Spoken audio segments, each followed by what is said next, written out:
So thank you to those who are joining us again, and welcome to those who are new to our online programs. We are really happy to have you here with us this evening. I want to say hello and thank you to our board members. I see our fantastic board chair, Robert Gowdy, here. Also, I saw Stephanie Williams, I see Lindy Brewster, Maggie Parker, Dan Grove, I think I saw as well. Thank you so much for joining us tonight. Thank you for your support, your guidance, and your leadership in serving on our board of directors. Today, we are delighted to bring you a very special conversation. We have brought back our former executive director and curator at Grace, Lily Siegel, and she is joined by artist Sue Wrbican, the creator of the Buoyant Force sculpture located just across the street from Grace in Reston Town Center Park. I am excited to hear Lily and Sue speak about this monumental project this evening. And I will start by laying a little bit of a foundation about the sculpture. Buoyant Force, if you're not already familiar, is a 50-foot steel sculpture by Sue Wrbican, inspired by the paintings of American surrealist Kay Sage. Grace, under Lily's leadership, organized the first comprehensive exhibition of Wrbican's work entitled Well Past the Echo in fall 2017. The exhibition featured photography, maquettes of Sage-inspired structures, and a site-specific installation.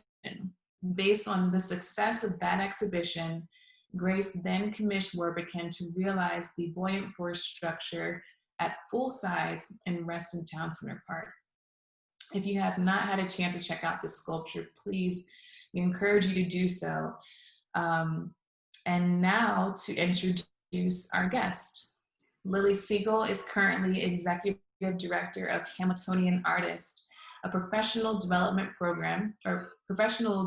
fellowship program for early career artists in DC.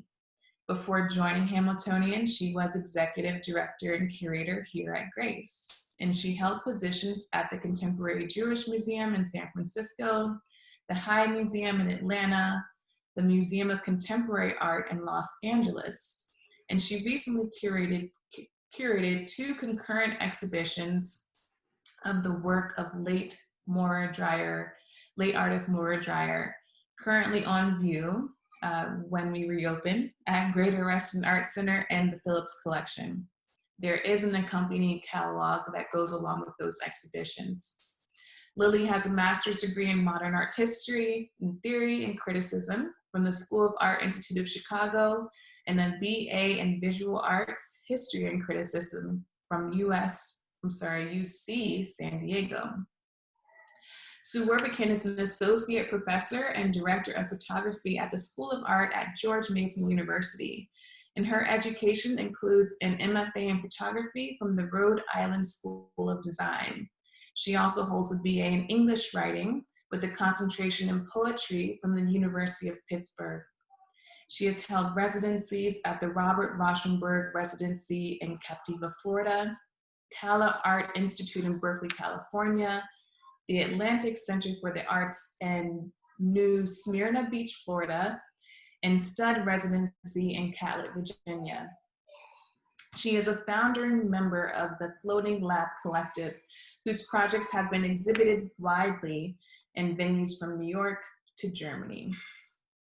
So we encourage you to pop any questions that you have into the chat as we go along. We will have a Q&A session at the end of Lily and Sue's conversation. And please, we encourage you to stay to the end. We have a couple of exciting announcements to share about the sculpture that you do not want to miss. Without further ado, I will hand it over to Lily and Sue. Welcome, Lily and Sue. Thank you for being here. Thanks, Janelle. It's so good to see everyone. I feel like if I wasn't so excited to talk about this sculpture, I would just want to chat with all of you, turn this into a happy hour. But we have some really exciting things to talk about. And boy, has this sculpture been a long time coming. So many of you here really do deserve thanks and acknowledgement for making this a reality too. And I'm not going to name everybody, but Sue and I definitely put maybe more of our life into this project than we should have. But it was really because of all of the support and all of you in the community that kept us going. So thank you. And Sue, this is so exciting. Yeah, Lily, it's great to finally see it up and out there and to talk about it like it's a completed project. So it is, but the thing that, will it ever be complete? You keep adding to it. we will continue to add to it, but I think we'll get to that at the end, right? Yes. Of the talk. Do you want me to, and I want to say thank you to you, Lily, for believing in the vision of artists. You know, I think if it hadn't been for you, this would have never happened.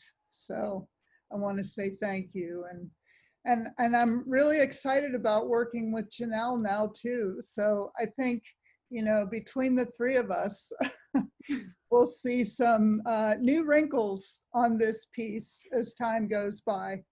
Yeah. So do you want me to start the slideshow and just run through that? Let's look at this sculpture. Okay. So I'm going to share my screen and share. And then what I'm going to do here is I'm going to put this on full screen. So hopefully everybody can see that. So this is the piece as it stands right now.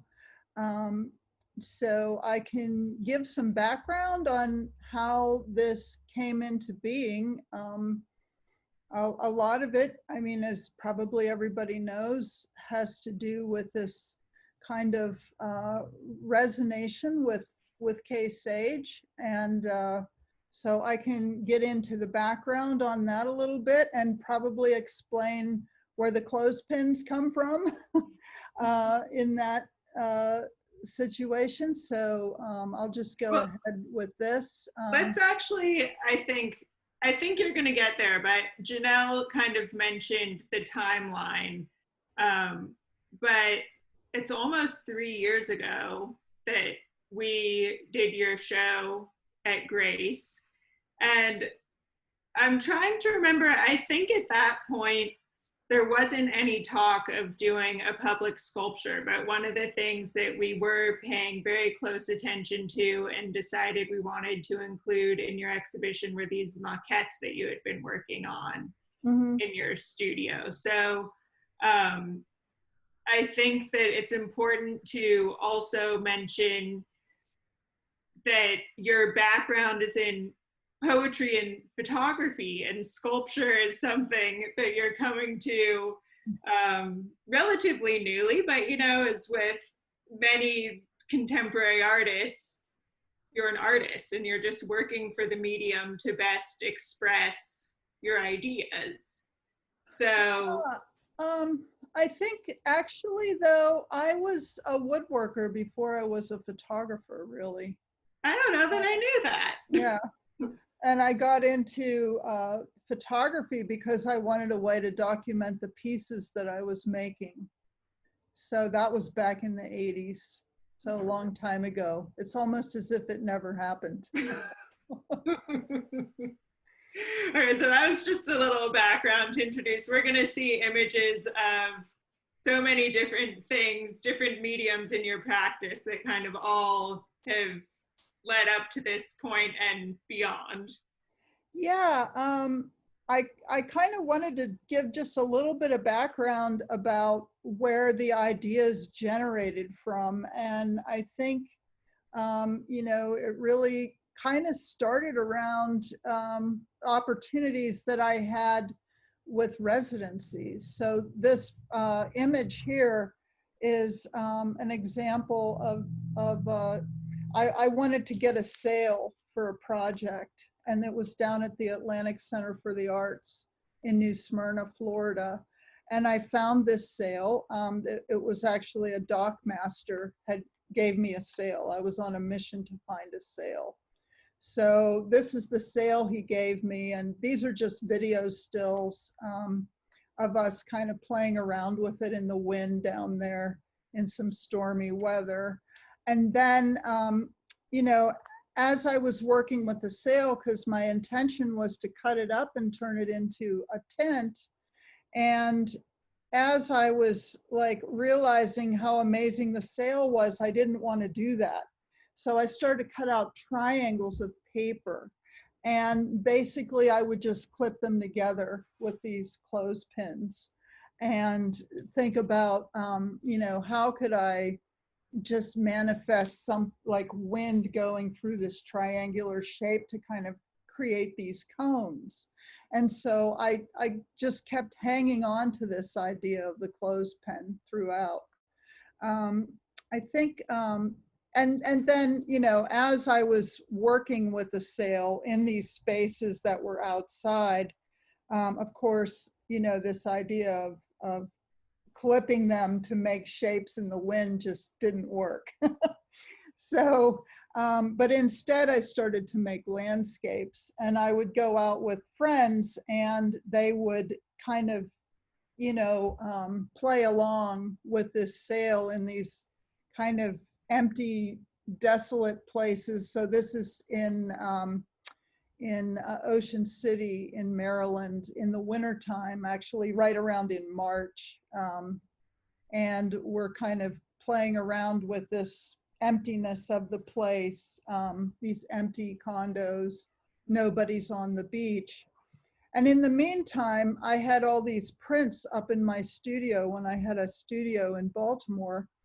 And a friend of mine turned me on to this image by Kay Sage. And he was like, you know, her palette and the sail shape and everything is really interesting.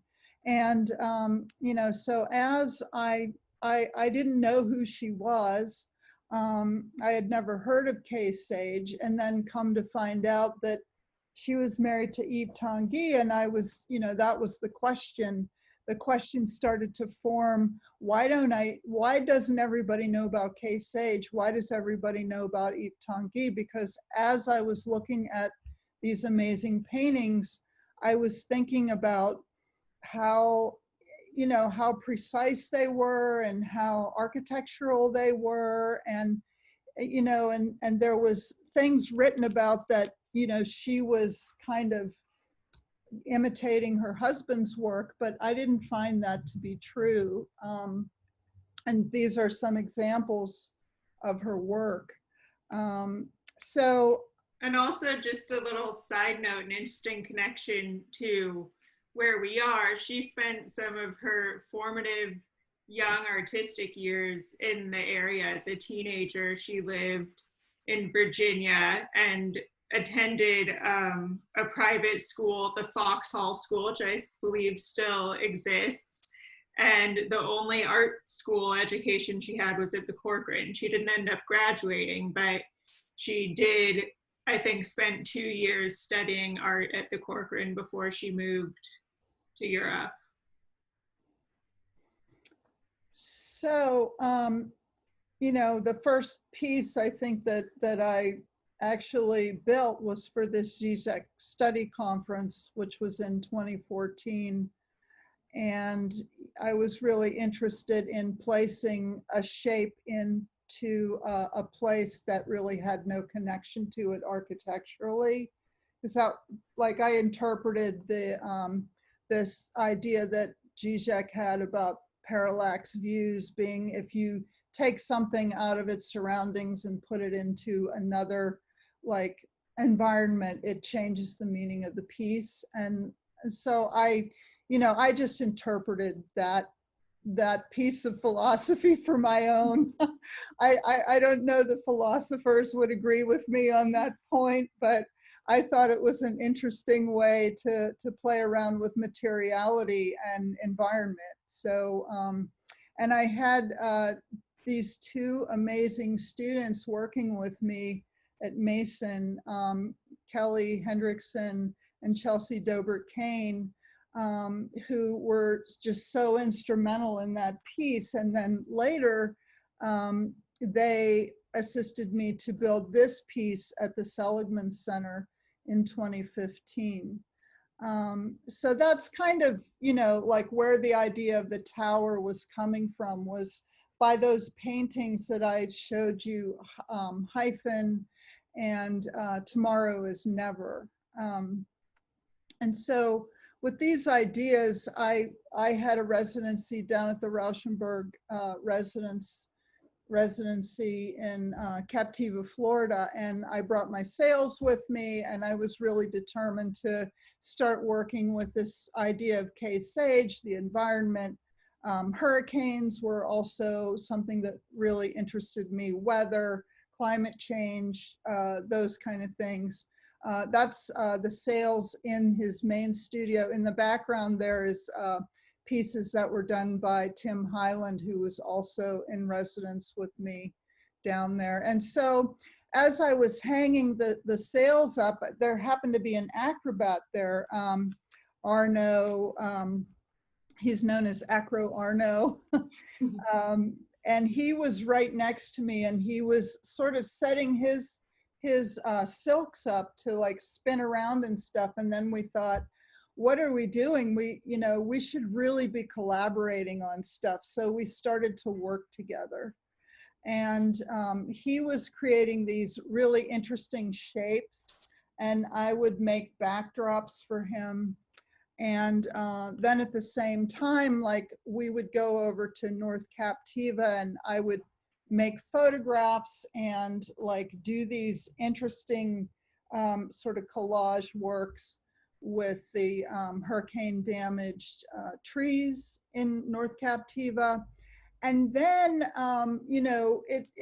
I showed them to Arnaud, and he was really interested in working together outside. So he started to kind of mimic some of the pieces that I was making with the collage work. And then, we would, start to get more abstract with the forms. And then I think this was right around the time. So this was, let's see, I think of that residency was 2013 or something. So, but anyway, I think I had made these prints, Lily, and I think this is when you came to my studio, probably in 2015, maybe, or it must have been 2016. Yeah. So it was after I had made the hyphen piece, that Yeah. eventual outcome of an instant. That's what I called it. And so and this sculpture. Yes, another eventual outcome of an instant. So you can see on the right-hand side here, these are large prints that I made of Arnaud in my sales. Back here, an image of a shipwrecked boat that was pulled up out of Galveston, Texas, after they had the hurricane down there. I think it was in 2009 or something around there. So I had been like making a lot of imagery, and then also these maquettes, which this is an example. This is actually the one that we based the eventual outcome of an instant on at the Seligman Center. And then, of course, we filled the space with the sails and the prints. And this is an image of looking into the space from out on Market Street. Is that correct? So, and the reflection of the towers and everything around the buildings. And actually, Sophia gave me the idea to take this picture because I think she had posted one, and I was like, oh man, I gotta try that. And you could actually see it from the street at night, all the sail installation and everything in there. Back here is the giant clothespin I don't know if you can see that there, but there it is.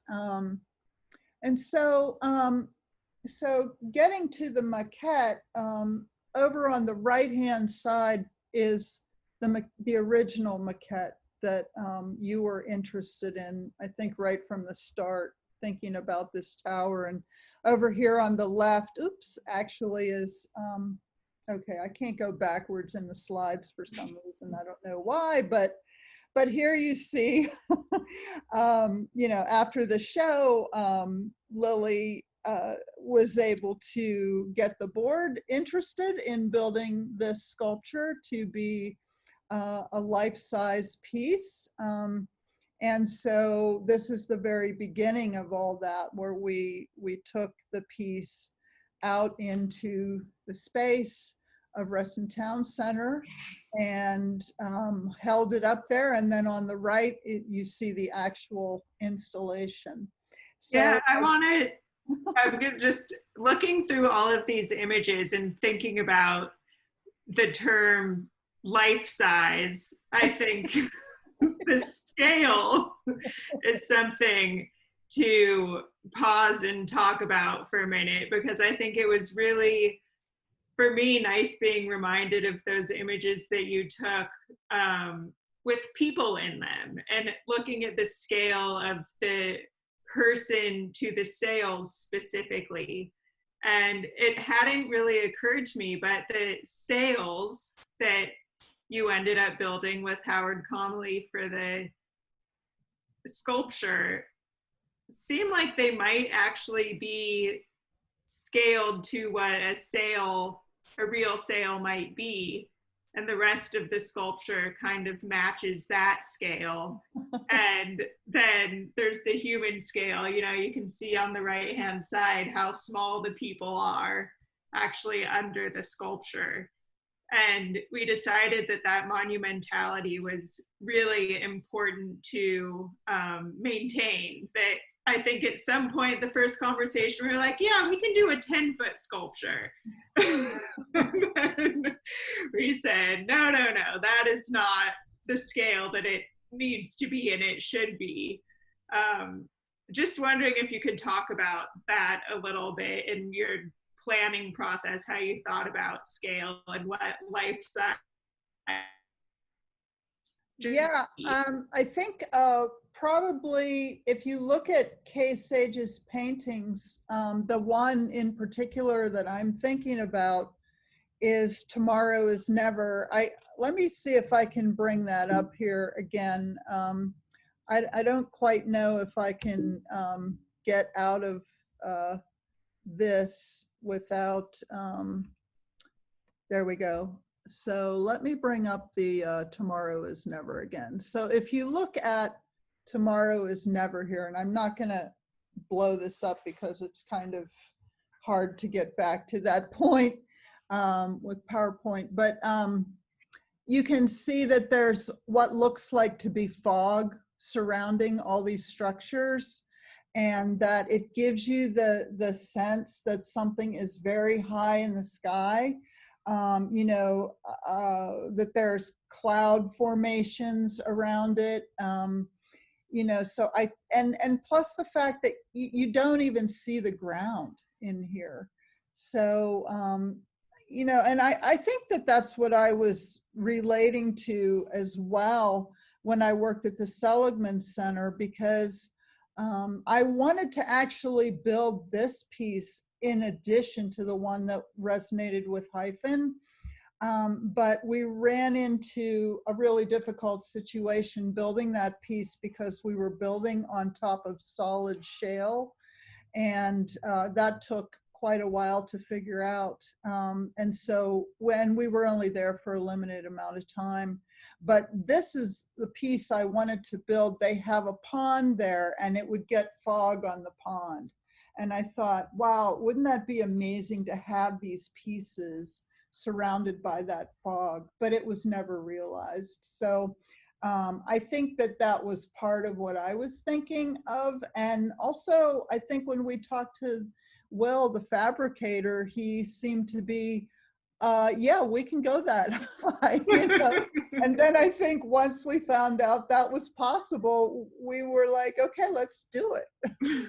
Working in very close collaboration and conversation with an engineer who approved every single part of the sculpture. As also, as you were talking about hurricanes and winds, thinking about Reston Town Center and the winds that blow through there. And just, I think they were getting close to needing to open up to Q&A, but some of the things I want to get to is, in thinking about the sales, at one point we had actually talked about having a more solid sail form up at the top and maybe even something that moved. But as many things go, as you start actually practically looking at those elements, we had to shift vision a little bit, and you know, you ended up with something really beautiful and meaningful. And then the other thing that I also want to talk about, especially looking at this image of sages, is the color palette you selected. Yeah. A little bit different. Yeah, I think part of this, you know, with the greens and the grays and all the muted colors, I was more interested, you know, in working again with color like I had done here at the Seligman Center. And so Do you I want to think, pull up an image of the sculpture just so everyone can see yes. the colors? Yeah, so, well, actually, this is while it was being painted. So, you know, when a structure like this is on the ground, it's very different than when it's up in the sky. So this is actually almost at the very top of the sculpture, but looking at it from below. And here's an image of the sculpture as it is right now. And I have a few more here that I can show that, you know, this is the top here again, and this is a different viewpoint of it. So, and what I'm thinking is so interesting about being a photographer and working with this forms now, is that there's so many different ways it can be photographed, and so many different kinds of ways you can manipulate it too, you know, in post, for instance. So, you know, here, of course, I drain all the color out as I did this, which, you know, so it kind of, you know, has this ability to be photographed in interesting ways. And also because of the mesh that we had to use, it makes like these really interesting moire patterns, which, you know, as you move around the sculpture, you can see that moire moving, which is also this photographic term. And, you know, so anyway, there are, you know, like, I don't know, there's just some interesting things to it, how it functions in the space. Yeah, we've also had a lot of conversations about the ecological concerns that are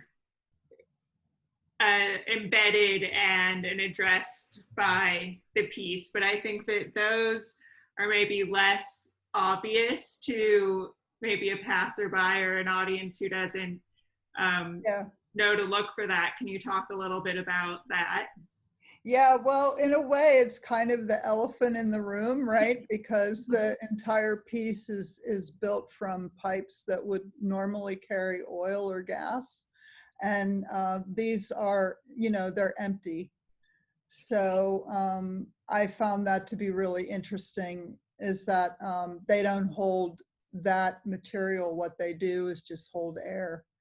And I thought that was really interesting. You know, when Will brought it up that we could make it out of that, I was like, wow, that would be really cool. Again, Of you course, know, the title. What's that? The title is connected to that concept as well in many ways.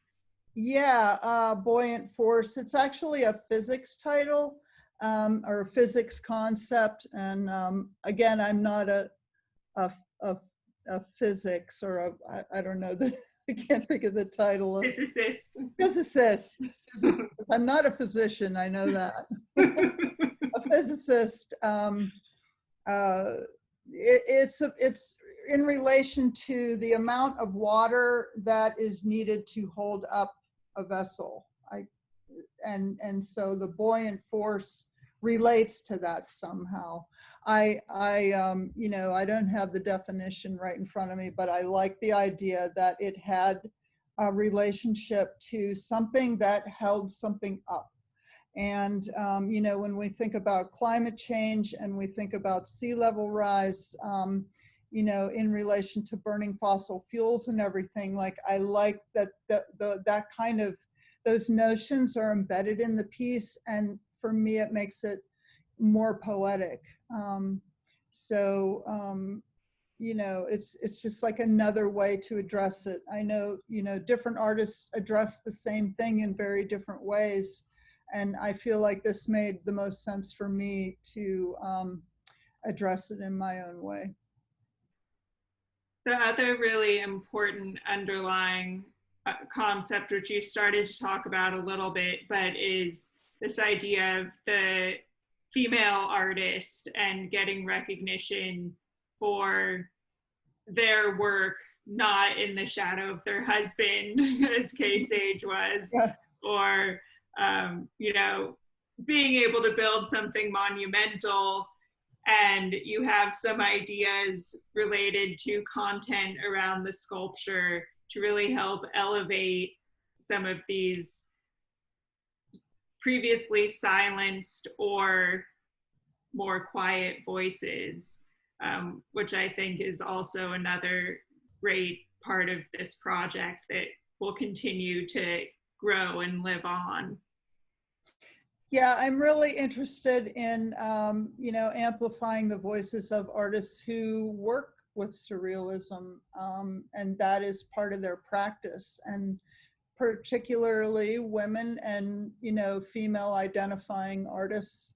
And so that is like another piece of this that we're working on, which will be an interactive portion down the line, and as usual, looking for funding to support something like that. But yeah, like when you talk about somebody living in the shadow of a partner's fame, I feel like in this way, like this piece creates quite a shadow. So yeah, I like that. Yeah, I think, do we want to get into the fabrication process at all? Should we open it up to questions? I think it's really important to acknowledge that this was a team effort, and we couldn't have done it alone, starting with you, Sue, and your vision, and the Grace staff and the board of directors and all of our partnerships in the fabrication. We had to work with an architect. Thank you, Jeff and Victoria. We had to work with an engineer, with Doug. We had to work with a fabricator, Will and Amos and Harry, really put in 3 years of their lives. Howard with the sails, Cecilia and Whiting Turner for the installation, the paint company that did the painting. That this is really a project that came out of your studio, but was created with this incredible team. And I think one of the beautiful things about your practice, and something that's so generous, is the way that you are able to collaborate with all of these people and share the experience before the artwork even goes up into the public. So thank you to you and to everybody who made this possible. Thank you for the opportunity. And, I want to say thanks to both you and Robert for really standing behind the project and making sure it happened. And And also, I also want to acknowledge my time at Atlantic Center for the Arts and the Rauschenberg residency. I feel like, they gave me this time to experiment and test out ideas and, further the practice. And I think, residencies are a rare and beautiful thing for an artist.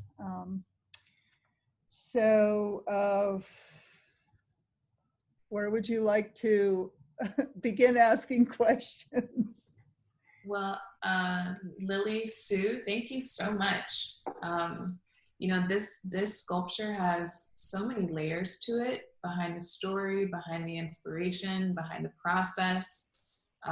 It was really fantastic to hear a little bit more firsthand of all that went into it. So thank you so much for your dedication and determination and sharing this sculpture with Reston and the communities that surround it. It's such a treat. I can read a few questions from the chat. Let's see. A lot of great comments there. A lot of congratulatory messages. Diane Beal says, congratulations, a fantastic result and inspiring collaboration. Mimi Frank says the work seems a bit more exuberant and that perhaps it has some of your personality in it, Sue. El Gordo is asking, to what degree did you find yourself responding to the architectural signatures of the setting? And that is a question for Sue. I think I just kind of made a little reference there with the color of the panel. I could probably bring that up maybe to look at that a little bit. So like these panels here, I feel like they kind of reflected that piece a little bit.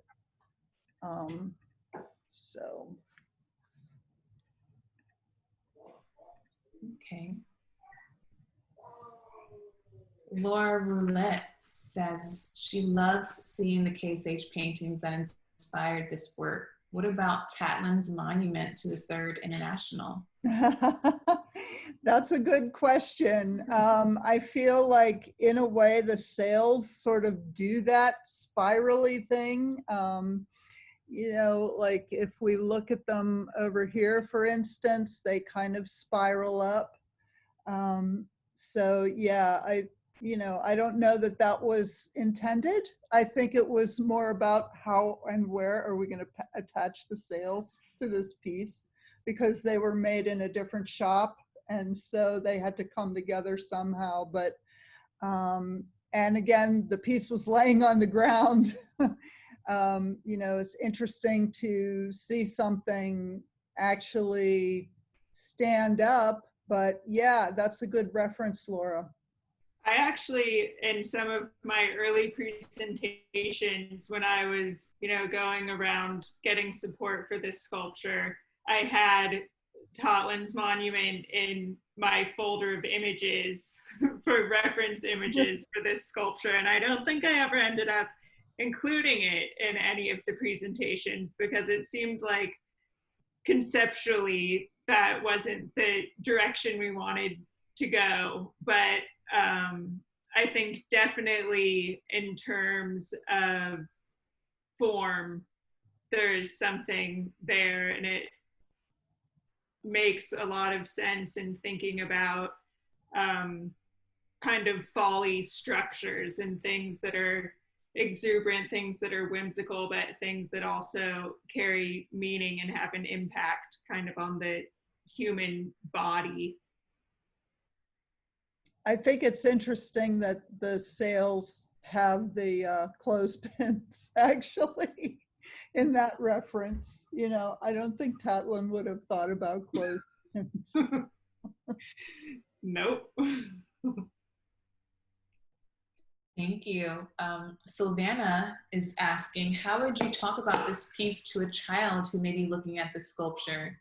And that's a great question. Whenever I head to the sculpture, I see both adults and children interacting with it. And Sue, do you want to answer that? Yeah, I think at one point we were talking about even creating another sail structure that would be on the ground. Because the way that the sails are, it's almost like you can climb on them.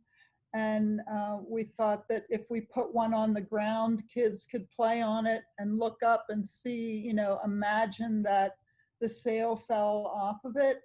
But I think it's also a good introduction for children to understand artists' work. And, it would be great to be able to show them Kay Sage's work in reference to it, because, you know, the idea that, something lasts over time and then, you know, like looking at a painting in a way you imagine yourself in that space, but then what would it be like to actually create that space so that you could really be in it?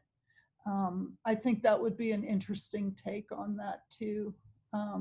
Asking a child, what would you create if you showed them a painting?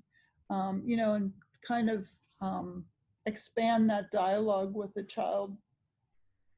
Yeah, I think that's a beautiful way to approach it. And also thinking about being able to move through the space. And as you were showing all of those photographs of how it changes when you move, looking at it at different times of day. What do you see when you look up? What do you see when you look straight ahead? What clues are offered? The clothespin. Why are there clothespins up there? What do we think about when we think about clothespins? I think that there's so much going on, that asking questions, and it's incredible, when you ask a kid a question, the answers that they come up with can lead you in so many unexpected directions. And I think that this sculpture really lends itself to allowing that.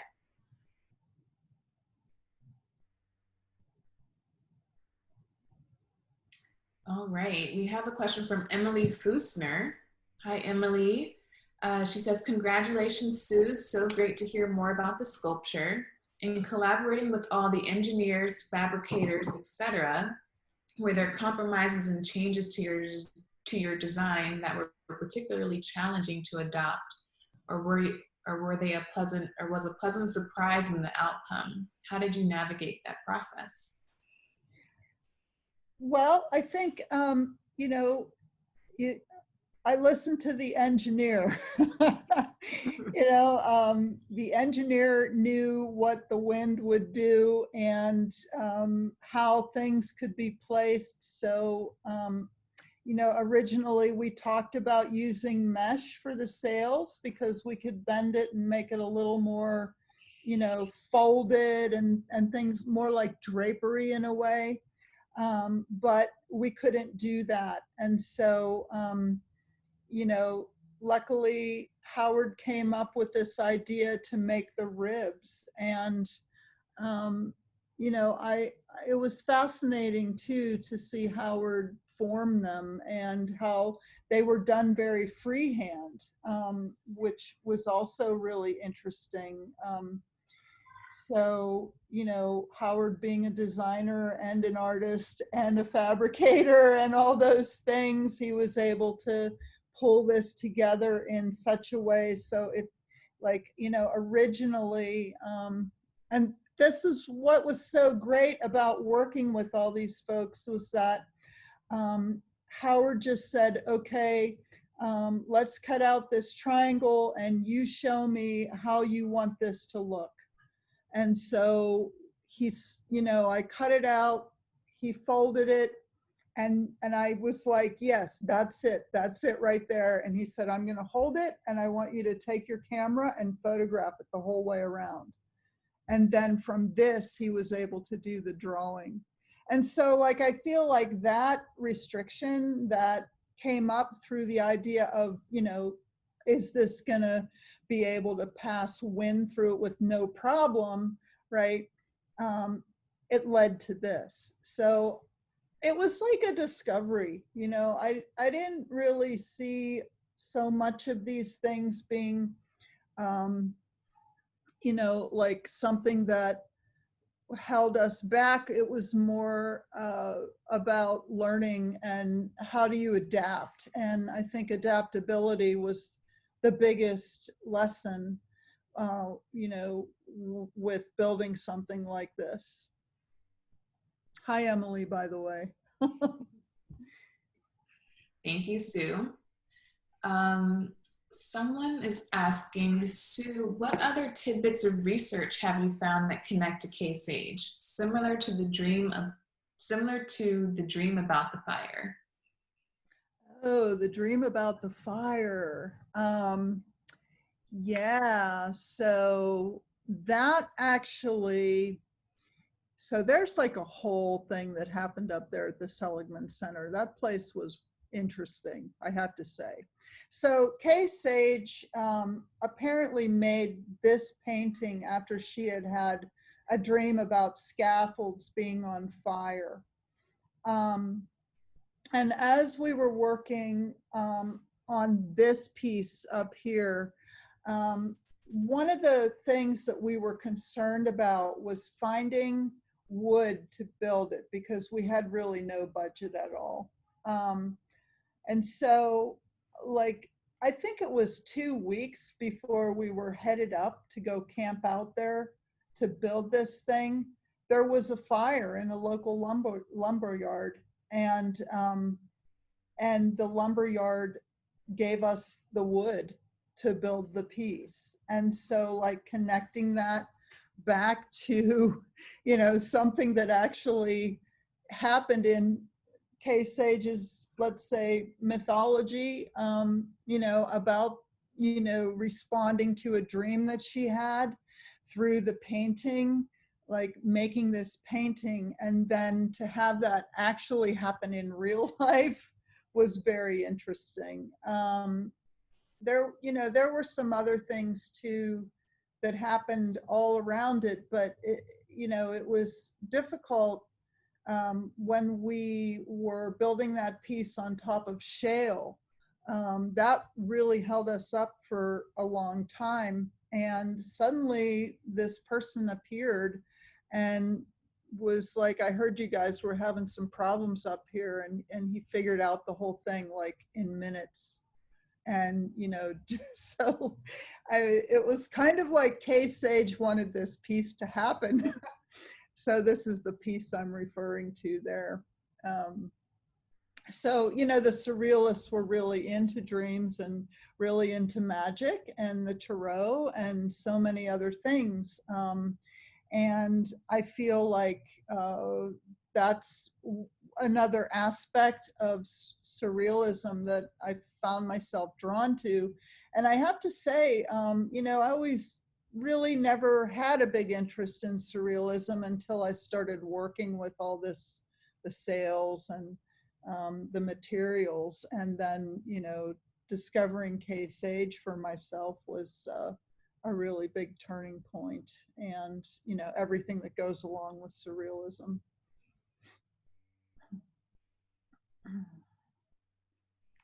Thank you, Sue. We have a few more questions. Mimi Frank asks, do you see this as an homage to Sage, or is it more about the evolution of your own idea? That is a fantastic question, Mimi. I think it's maybe it's an homage to Sage in the way that I feel like she didn't get the recognition that I felt she deserved, and I feel that many women don't, as we know, and female identifying artists don't. And so I feel like Kay Sage gave me this opportunity to explore that further. Now, personally, I don't know if Sage was so much upset that she didn't receive the kind of recognition that her husband did, but she did help a lot of the surrealists, get out of Europe. during the time when Jews were being persecuted. So, you know, I feel like she was very philanthropic in her practice. So, yeah, and you know, it gave me an opportunity to explore things that I have an interest in.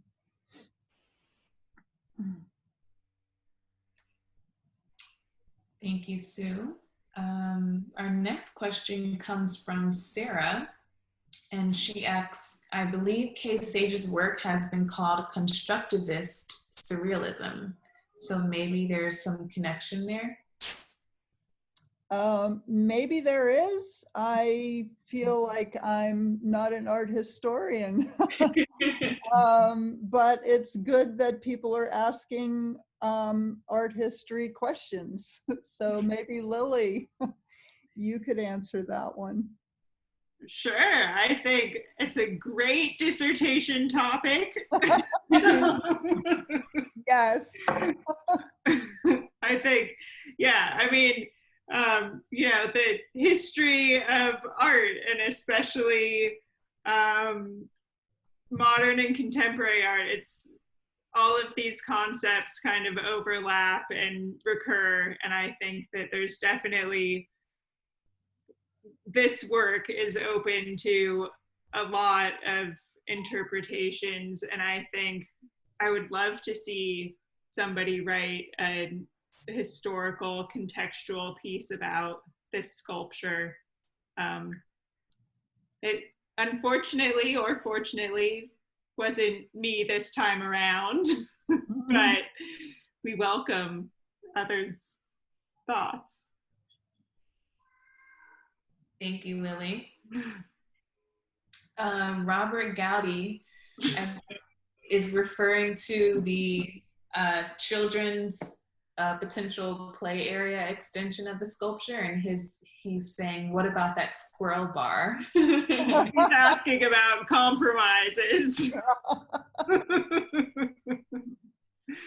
Our next question comes from Jacqueline Hoisted. Congratulations, Sue. Would you like to do another of a similar or bigger scale? What lessons did you learn throughout the process? Yeah, I'd love to do another one. Another several. As it goes, you know, as you make work, I feel, and Jackie, you being an artist, I'm sure you know this, is that when you make work, you get more ideas as you make the work. And, you know, you look at things and you say, I could have done that a little differently. And then it's like, oh, but if I made another one, maybe I would do it then. Lessons I would learn, you know, there's a million lessons to be learned every time you do something that you've never done before. I feel like, you know, working with a fabricator this time, as opposed to, you know, directing a project myself, was, you know, a really interesting opportunity. And I learned a lot from that. And you know, it was great being able to work with architects and designers to see how their minds functioned.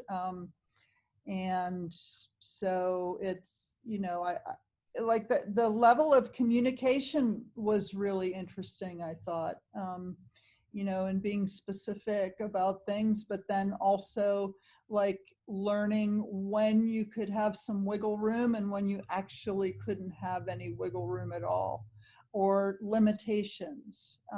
You know, that also was the lesson to learn. I really think is learning how to be flexible, and also learning how to function, you know, through like in a space that you're not familiar with, and you know, trusting that it's gonna you know, materialize one way or the other. I think those were some really interesting lessons there. Thank you, Sue. We will take two more questions. The next is from Andy Benj, Hi, and Eddie. she would like to know, could you talk more about your woodworking that you mentioned? Oh, She said she never knew about that. yeah. Well, I used to work for a it was a shop, and they made doors and windows actually, which the sculpture kind of looks like that. But you know that I learned a lot working with wood, because I had to you know, make things to like really strict specs and everything. And so I was always working with the machines that are in a wood shop, basically table saws, lathes, and drill presses and all that stuff. So and I ended up making a lot of furniture too, so which I still have some of. Um, and so wood is very different from steel. There's a lot more forgiveness. um, so yeah, and we can talk about that sometime, Andy. Andy's in the MFA program at Mason. Wonderful. Our last question will come from Cheryl Edwards, and she asked, will you continue to explore Sage's work and incorporate it within your ideas and concepts? Maybe. I feel like there's something else I'm interested in right now. And hi, Cheryl, my studio neighbor. I feel like I have other ideas now in terms of towers, and I've been exploring some of that too. I'm applying for a Fulbright right now to go to Slovakia in 2021 or 2022, I think. 2021, or I think it's the winter of 2022, I think. And so while I'm there, I'll be checking out some towers. Very exciting. Well, again, thank you, Lily. Thank you, Sue. This has been such an informative talk. I came into the organization knowing quite a bit about the sculpture, but I feel like there's so many layers to peel back here. So I personally have learned a lot, and I hope the same for everyone that has joined us this evening. This sculpture has received such great attention. I think it's been installed since, am I correct, February or earlier this year, maybe March? I think it was February when we did that. Yeah. Well, it has already received coverage from PBS and WETA recently, and I'm just going to drop that link into the chat. If you all have not checked that out yet, we do encourage you to do that. Special thank you to Peter Wynant at GMU, one of our board of directors, and being instrumental in making that happen. And then on to the exciting news. I did get a couple private messages asking to learn more about what's to come of the sculpture. And I will say that Grace is pleased to launch the Buoyant Force fundraising initiative, where we will offer an opportunity to collect a special numbered limited edition print signed directly by Sue. There are two different prints to choose from. There is a print of a digital rendering that has more of an artistic take on it. It's 8 by 8 inches, both printed on archival pigment paper. And the other is a photograph of the sculpture taken by Sue as well, and that will be 11 by 17 inches. I am going to drop a link into the chat where you can learn more about these offerings. Please check out that link, and you can actually click on it now and walk through it with me as I say a few words about the two prints that you have to choose from. So the photograph is titled Due East, Spring 2020, and it places the sculpture in time and space, making record of its current state and simultaneously prompting consideration of how changes may occur in the coming seasons. Again, that print is 11 by 17 and it's printed on archival pigment paper. These are limited editions of only 50, so very much exclusive and will be, you know, a special item to have in your collection. The other print that's available is a digital image titled Weight of Paint #1, again, designed directly by Sue. And this was created actually during the process of fabrication, where Sue used this to help determine the paint color direction of the work. So though the colors in this particular image were not final, this rendering represents a pivotal point in the construction phase that you heard so much about today. So as you can imagine, a major endeavor such as Buoyant Force is a huge process and can incur incredible costs throughout that process. And so all proceeds of the Buoyant Force fundraising initiative will directly support Grace and the remaining costs that it has incurred in delivering this unprecedented community art project and sharing it with you. So thank you in advance for supporting Grace, this project, and our contributions to increase contemporary arts education and experiences in this region and beyond. So again, those fundraising prints, we are excited to say we are accepting pre-orders today, and shipping will begin at the end of July. If you have any questions about the fundraiser, please don't hesitate to reach out to us. We'll also send you more information directly to your emails tomorrow on the fundraiser if you have any questions. My second piece of exciting news is that there will be an opportunity to chat with the sculpture through a new interactive feature. I don't want to give too much of it away. Our partner and creator of this new interactive feature has asked that we hold off a little bit. He's all about the element of surprise, but I will just say that we are eager to share and that this is going to be a perfect opportunity to engage with the sculpture in a fun, creative, and social distance format. More information will come out on that in the coming weeks. So if you're not signed up for our e-blast or don't follow us on our Instagram or Facebook, please do that. You can sign up for our e-blast at info@restonarts.org, and you can find us on social media at Reston Arts. And before we close out, I think Robert Gowdy has asked to say a few words, to give a few thank yous and hellos to the team that helped make Buoyant Force possible.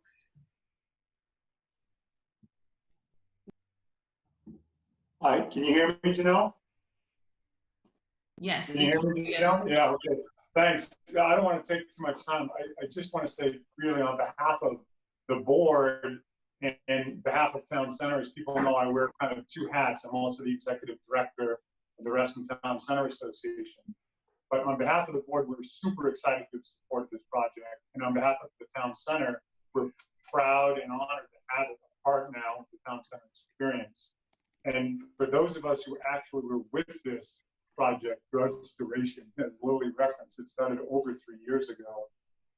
Big shout out to Sue, for having the creativity to come up with this concept, and a huge shout out to Lily.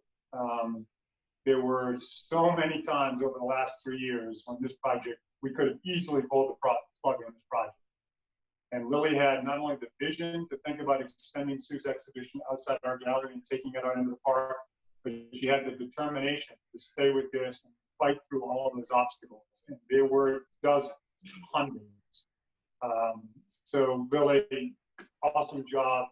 Sue, tremendous. Thank you both for delivering what I think Janelle just mentioned is an unprecedented community art project, both in terms of its scale and its ambition, not only for Reston, but I would argue for the region. So thank you to both of you. Bravo. Amazing, amazing project. We're proud to be a part of it.